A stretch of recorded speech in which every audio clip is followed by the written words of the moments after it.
Dear friends, we gather this morning to remember and to celebrate the life of one who filled our world with her love, her goodness, her extraordinary spirit, and outstanding example. In gratitude and humility, we turn to the wisdom of our tradition for comfort, for guidance, and for understanding.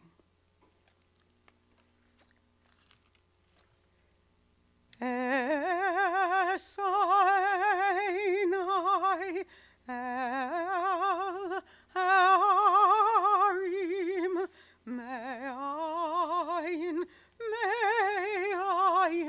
Yavo Ezri Sinai el harim me'ayin Yavo Ezri me'im Adonai Ose shamayim v'aretz Ezri me'im Adonai Ose shamayim v'aretz. I lift up my eyes unto the mountains, from where will my help come? My help comes from Adonai, maker of heaven and earth. My Adonai, maker of heaven and earth. Adonai, what are we that you have regard for us? What are we that you are mindful of us? We are like a breath, our days are as a passing shadow. We come and go like grass, which in the morning shoots up renewed and in the evening fades and withers. You cause us to turn to dust, saying, Return, O mortal creatures. Would that we were wise, that we understood whither we are going. For when we die, we carry nothing away. Our glory does not accompany us. Mark the wholehearted, and behold the upright. They shall have peace. For those of you for whom the 23rd Psalm is familiar, I invite you to join with me in its recitation. The Lord is my shepherd, I shall not want. He maketh me to lie down in green pastures. He leadeth me beside the still waters. He restoreth my soul. He guideth me in straight paths for his name's sake. Yea, though I walk through the valley of the shadow of death, I will fear no evil, for thou art with me. Thy rod and thy staff, they comfort me. Thou preparest a table before me in the presence of mine enemies. Thou hast anointed my head with oil. My cup runneth over. Surely goodness and mercy shall follow me all the days of my life, and I shall dwell in the house of the Lord forever. When I die, remember me with a smile and laughter. If thoughts of me provoke no love, only sadness and tears, I ask that I be soon forgotten. Give what's left of me away to children and old ones who wait to die. And if you must cry, cry for your brother or sister who walks in grief beside you. And when you need me, put your arms around anyone and give them what you need to give to me. You can love me most by letting love live within the circle of your arms, embracing the frightened ones. Love doesn't die. People do. So when all that's left of me is love, give me away.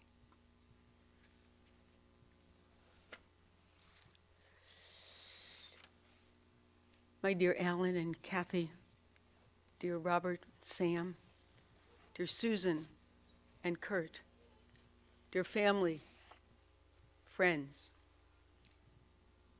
As I thought about Beverly Honey Feinberg, the stories of her life and her relationships, the rich, diverse, multifaceted, and frequently fascinating experiences that she had.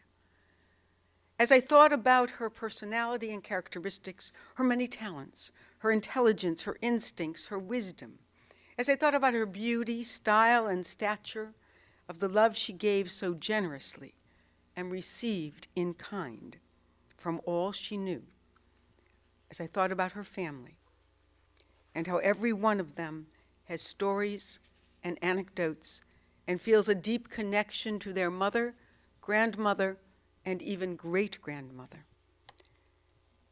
And as I thought about granddaughter Stephanie's thumbnail sketch of her grandmother as classy, sassy, stylish, and fierce, I was reminded of the biblical verse from the book of Samuel, Kishma Kain He, like her name, so is she. There is no question she was a honey in every possible way. She was certainly sweet and a delicious human being. She could be a calming, soothing, and even healing presence and influence. She was beautiful, her skin was perfection, and she always had a delightful fragrance about her. With the name honey, however, come other associations. One thinks of nature and our honey's affinity for gardening, her farm, cows and dogs. She herself, with her trademark pins, had numerous iterations of the honey bee, and that worthy insect has characteristics that are highly evocative of our honey. If we go one step further and think of the queen honeybee, there is much to suggest, Kishma Kain He, as her name, so was she. She had an air about her, a stature by virtue of her natural tall height, certainly, but also the way in which she carried herself in the world. She was busy as a bee with all of her social activities, and often found herself at the center of attention by virtue of her warmth, her genuine interest in others, and her passion for what she was doing. Everyone loved to be with her, and she had a way of being in charge, of commanding most every social situation. She would walk into a restaurant, and in her best regal manner, would wave to all the patrons, whether she knew them or not, and announce to anyone who might listen, "This is my granddaughter. This is my grandson." She was so proud of her family and wanted to share her pride with the world. One had only to watch her hold court for 3 days every summer at the Kane Park Arts Festival, and to hear her speak of my artists, to know that she was very much a queen bee. She exuded an air of authority, of being in charge, of having everything under control. Kishma Kain He, as her name, so was she. The remarkable thing about honeybees is that they are very social and cooperative. They all live in hives where roles are clearly defined, and amidst all of the activity, there is only one queen honeybee. There was only one honey in our lives as well. She was a unique and uniquely special presence in our lives. It seems that her singular status was ensured from the beginning, as she came into this world 85 years ago, as the only child of Sidney and Ruth Stein. She may have been one of a kind, but she was never alone or lonely in the close-knit, family-oriented neighborhood of Oak Road in Cleveland Heights. She grew up near her own family and, in fact, shared a 2-family house with her cousin Sidney Roberts, with whom she was raised almost as a sibling. In later years, she would talk about how she used to take the streetcar to Silver's Temple, and her vivid memory of believing Rabbi Silver's voice was the voice of God. She later raised her children at Fairmont Temple and had the great joy of being present for the life cycle moments of consecration, bar and bat mitzvah, confirmation, of her Henschel grandchildren, Stephanie, Duncan, Taylor, and Hannah, and her Starkhoff grandchildren, Brandon and Brooke, at Tifereth Israel. In the Cleveland Heights world of the 1930s and 40s, Honey was raised to be a wife and mother. She may have worked briefly after graduating from Heights High, but in fairly short order, she was propelled onto her life's path. We might have expected that someone who was a Honey in name and in personality would have lived a life of pure sweetness. It was not to be a storybook or fantasy life. She knew challenge and disappointment, pain and dislocation that drew reserves of strength and resilience she probably never expected to use. She met Norm Zucker at a dance for members of the service towards the end of the war that her mother, Ruth, helped to organize. Honey did not want to go, but Ruth was either persuasive or insistent.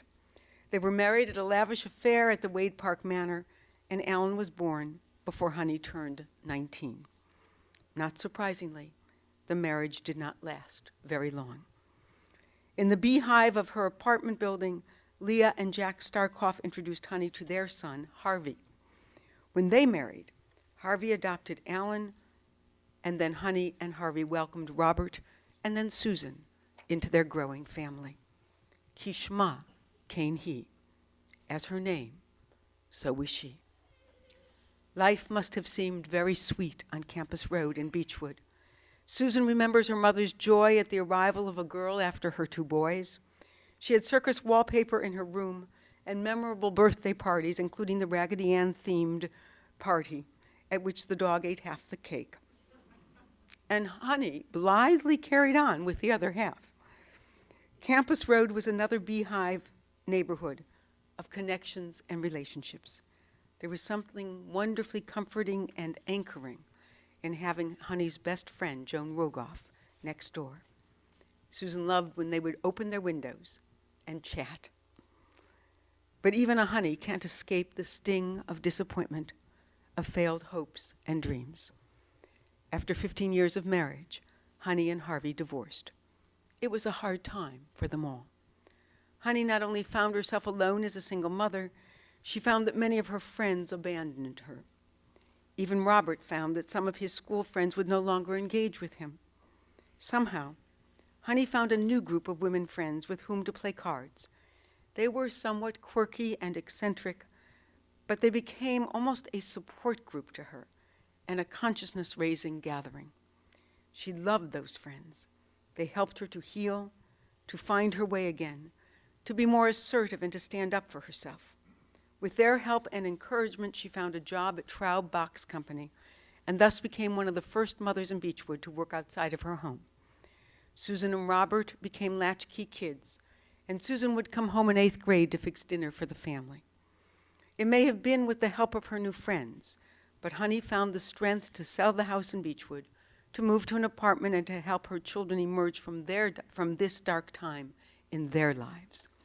She made it an adventure to move to a new school district and a new home. She would be soothing, positive, optimistic, and upbeat. It's going to be okay. It's going to be better. It could open horizons and possibilities. It would provide new experiences and opportunities for growth and learning. She could make honey from the stings and thorns of misfortune. She taught her children and then her grandchildren to be open to the unexpected, the unplanned, the remarkable adventure of this life. Kishma Kane he, as her name, so was she. No one could have predicted the adventure that her marriage to Horace B. Simmons, known as Al, would be. She loved their home on Chesterton and Shaker Heights, and this larger-than-life man introduced her to the Green Acres experience of their farm in Pennsylvania. She embraced that farm with the same passion with which she embraced all of the important parts of her life. She loved that farm and entered wholeheartedly into the running and supervising of it. And then she introduced her city grandchildren to a rural way of life as she put them on tractors and horses, as she taught them to milk the cows and to appreciate the rhythm, culture, and values of life on a working dairy farm. Kurt found her time on the farm to be one of the most interesting experiences of her life and thought she made a great Lisa to Al's Oliver Wendell Douglas. She loved it when Brooke and Melissa moved to the rural environment of Holly, New York, and never tired of asking how their garden was growing. For Brandon, it is no accident that he and Amy, with Maddie and Nan, lived just a few blocks from the historic public Wagner farm. She loved to entertain and loved to socialize. She was intensely loyal to her friends and cherished every single relationship. As Alan pointed out at the 85th birthday party that he and Brooke organized for her, she remembered every single name, could recall every important event and incident, knew the details of every person's life better than they did, and background. That was because every person mattered to her, and he or she knew it. She was universally loved, admired, and cherished. Everyone wanted to be near her and with her. She was a stunningly beautiful woman who was always more beautiful on the inside than she was on the out. Part of her inner beauty was a reflection of the passion that animated so much of what she did and felt. In the aftermath of Al's death, she pursued her passion for travel as she went to Iceland, Paris, London, Nice, Italy, and Costa Rica. She had traveled to Russia and always maintained that her favorite place was Africa. In the late 80s and early 90s, she put her passion to work as she became a travel agent. She even taught a course on how to become a travel agent. When she met and then married Harvey Feinberg, a new passion entered her life with the Kane Park Arts Festival. She and Harvey had known each other in childhood, but when she saw him this time, he had been recently widowed. When they married, they moved to the beautiful house on Bryden with the wonderful yard. Honey loved that house and yard, as did the Henschel grandchildren who all loved to play there, and Stephanie even had her bat mitzvah party there.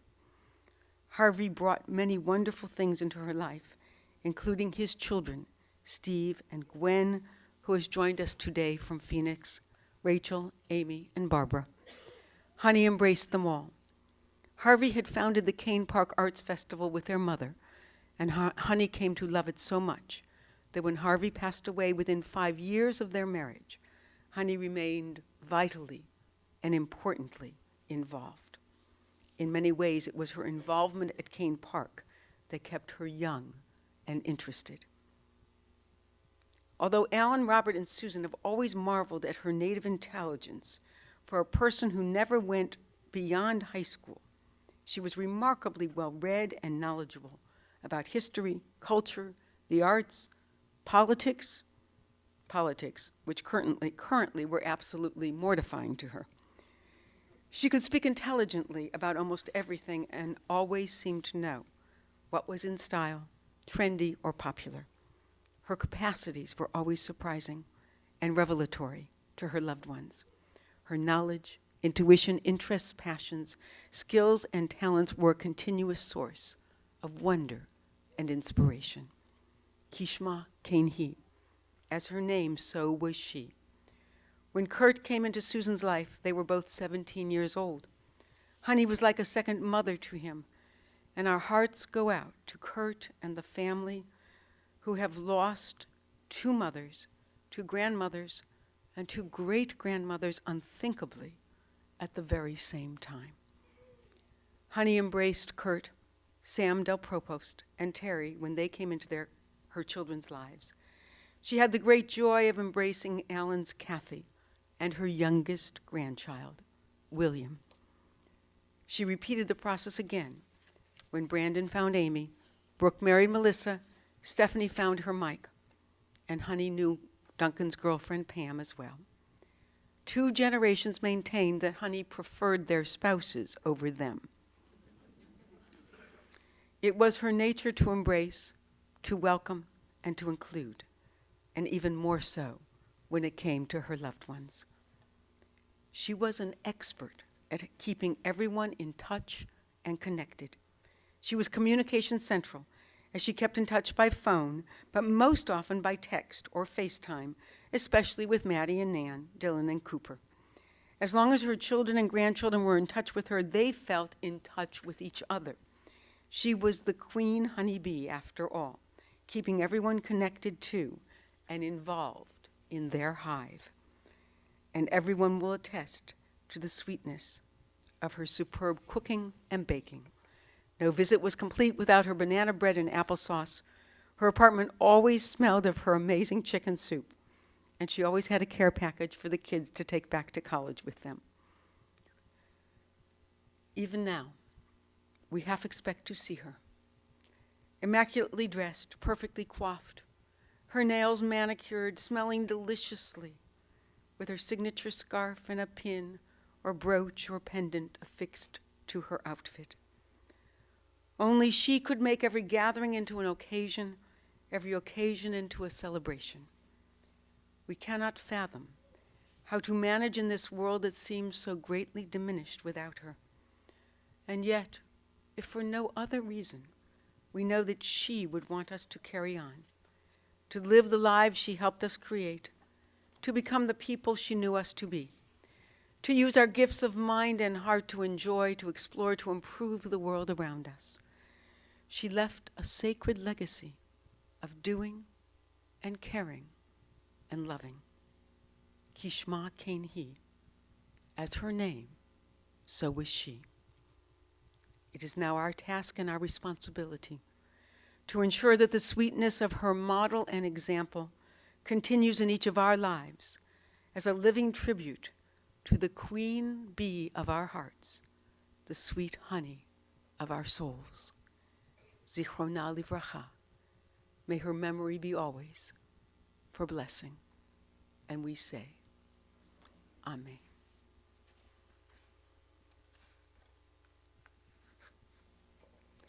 I call now on members of the family to share with us some of their reflections. We will hear first from Alan Starkoff, William and Brendan Starkoff, and after that from Melissa Meny and Stephanie Henschel.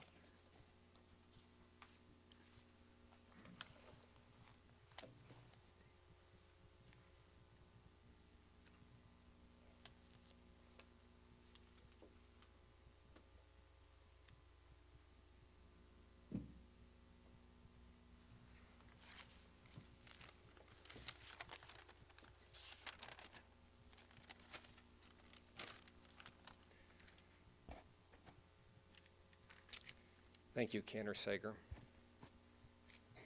I am Alan Starkoff, and I am Honey's oldest child.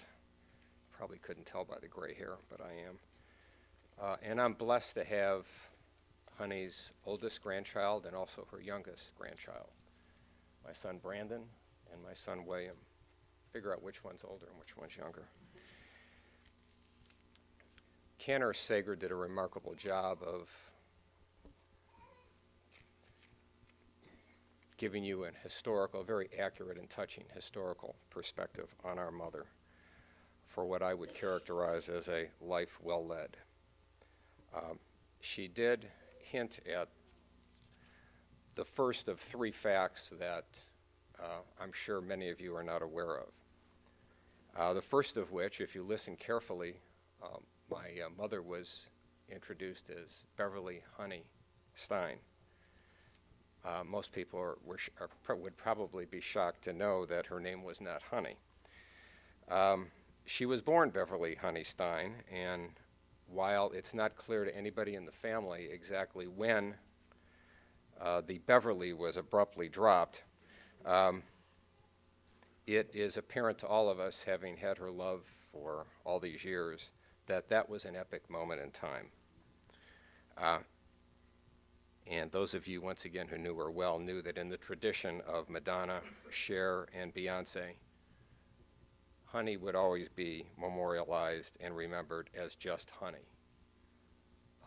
And if you listen carefully to Cantor Sager's chronology, you would know that that's important in that her last name changed periodically. So the name Honey was the continuity that kept the family together. Cantor Sager also referenced the fact that Honey was a stunning woman, and she was certainly precious to all of us here, certainly her family. You also heard about her love of travel, and specifically her love of Africa, but what I bet you didn't know is that while in Africa, a tribal chief offered Al Simmons 2 goats for Honey's hand in marriage. Now, this is absolutely a true story. You can't make this up. And what makes this even more precarious is that Al had a counteroffer. And we're all thankful that the chief did not accept that counteroffer of 2 goats, and 3 chickens. Finally, you heard about Honey's career as a farmer.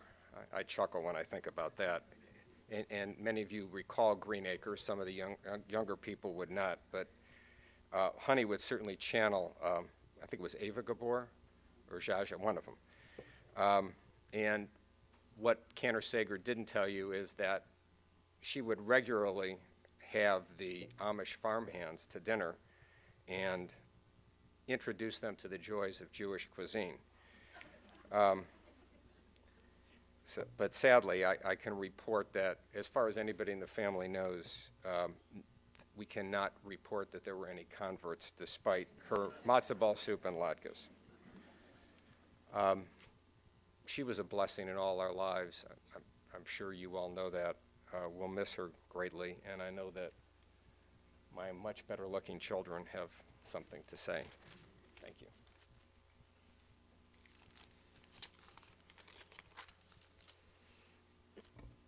So, like my father just mentioned, I'm Honey's youngest grandchild. I think we determined yesterday. But interestingly enough, yesterday was the first time that I heard any of those stories about my grandma. But I think they illuminate something that I always kind of knew about her, which is that she always had a way of meeting new people and bringing them together and making them feel like they were, at least for a moment, the most special person in her world. And that didn't matter whether that was in Beechwood or it was in Tanzania or in Western PA. She had this way of bringing people together. And my dad shared with you 3 interesting facts, and I'll share with you the most interesting thing that I always noticed about my grandma is whenever I would see her as a kid, she would give me this big hug, and she would make this really strange wheezing sound, this I don't know if anybody has had the experience of giving her a hug and hearing that sound, but as a kid, I always thought to myself, I didn't really want to say this to anybody else, but I always thought she sounded a little bit like Darth Vader.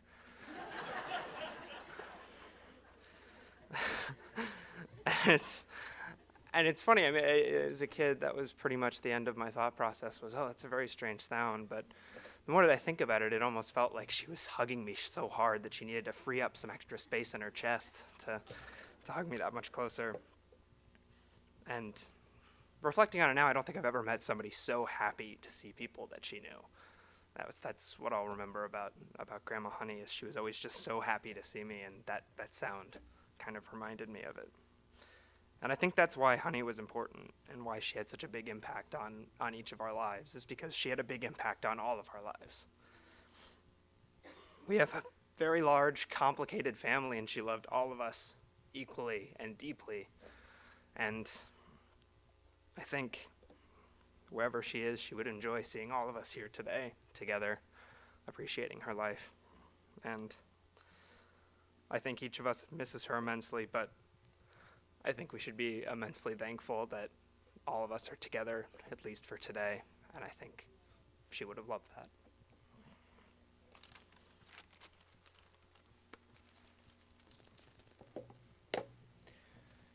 So you probably know who I am. I'm Brandon Starkov. Sometimes he calls me his brother. He looks like my older brother. But I am the oldest of Honey's grandchildren, and I'm the 7th grandchildren, and the father of 2 of the 4 great-grandchildren that she has. And obviously, on behalf of the family, I want to thank you all for coming today and paying your respects. She would be honored and humbled, as William pointed out, that you're all here. So thank you very much for coming. A unique trait that my grandmother had was her uncanny ability to rise above hardships and celebrate moments that make us happy, as the cantor pointed out. And so I ask today that all of you do the same. Let's remember her commanding presence as she gracefully entered a room at any point in time. Let's relive the taste of her amazing homemade banana breads, pies, and soups, and we have. Let's relish the story she told about her childhood and the things we learned from that. Let's never forget the impact she had on rising artists in this community right across the street as she supported and was passionate about this Cane Park Art Show. She would call me every summer to try to get us to come up here and see it. And we did a few times, and we really enjoyed it. And watching her interact with all these artists were amazing. And she would call us. She knew when every art fair was happening around our neighborhood and made sure that we knew about it and we would attend. But most importantly, let's share the love that she shared with everybody around her, as you've heard so much today. Wherever she went, whatever she did, whoever she met, she always brought sweetness to the lives of others. So she was so proud of all of her grandchildren that she would share the achievements and stories with people she knew and even people she didn't know. We've all been there. When she'd walk into Corky and Lenny's or the grocery store and she'd introduce you as her grandson and you had no idea who this person was, and you're pretty sure she didn't either. As silly as it sometimes was, it made all of us incredibly loved. I am thankful and fortunate beyond belief that I got to spend 40 years with her of her 85. Honey was so sweet and pure as her name suggests. She was our queen honeybee, as pointed out, and we will always cherish our time with her. We love you, Grandma Honey, and will always live the happiest and healthiest, sweetest lives as you always suggested. Thank you.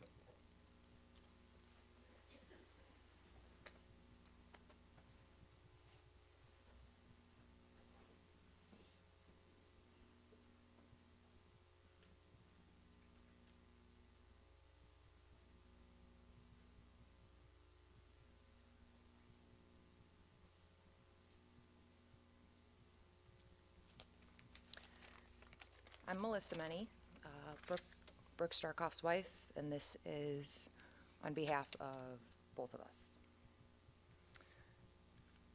So love is the most powerful force that we can exude. It turns the darkest nights bright as the sun. It takes the smallest detail, makes it grand. When someone we love dies, that love does not die with them. You're still you, I am still me, and we grow. We grow due to the love we shared. And that love lives in the memories that we can never forget. Love can't die. It lives in every heart that's still beating. The love you shared makes you a better person.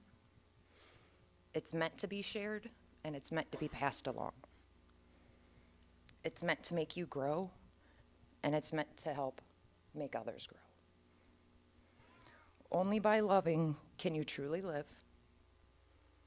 A hug for your loved ones, a smile for an unsuspecting stranger, empathy for everyone you meet. The best way to commemorate Honey is by passing on the love that she gave to you to everybody that you meet. Thank you.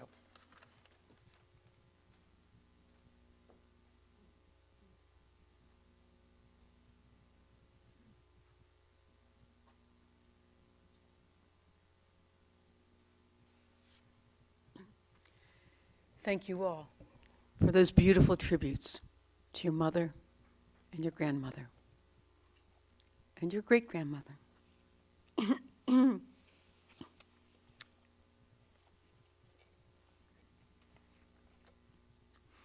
Oh God, you give us loved ones and make them the strength of our life, the light of our eyes.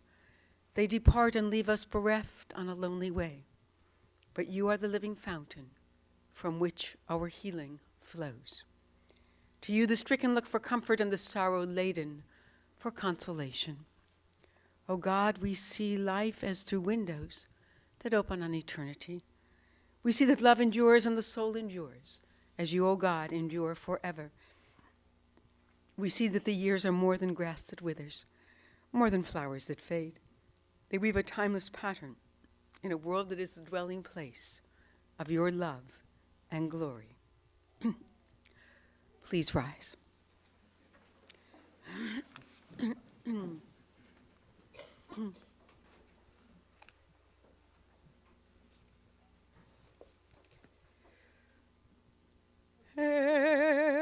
מלא רחמים, שוכן במרומים, אמצי מנוחה נכונה, תחת כנפי השכינה, עם קדושים וטהורים,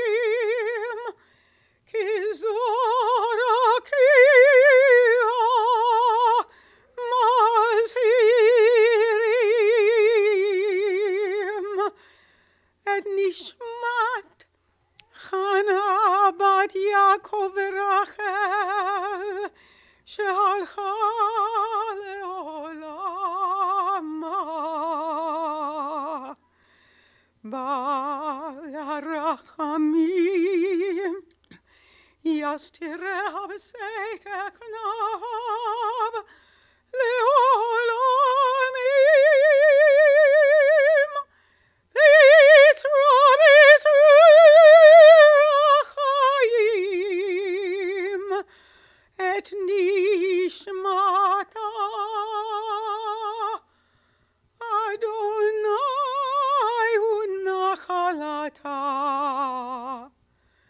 ותנוח בשלום על משכבה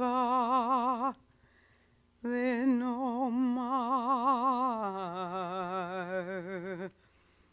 Amen.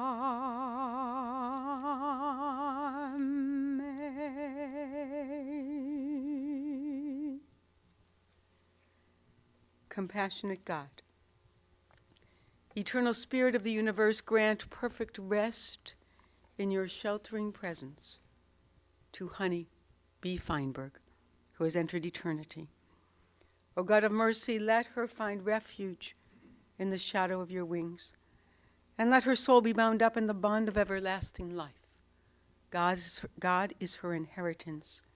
May she rest in peace. And let us say, Amen. The family has asked that I let you know that they will be receiving friends at the residence of Susan and Kurt Henschel at 3981 White Oak Trail in Orange Village, immediately following the interment at the cemetery today until 8 and tomorrow from 1 to 4.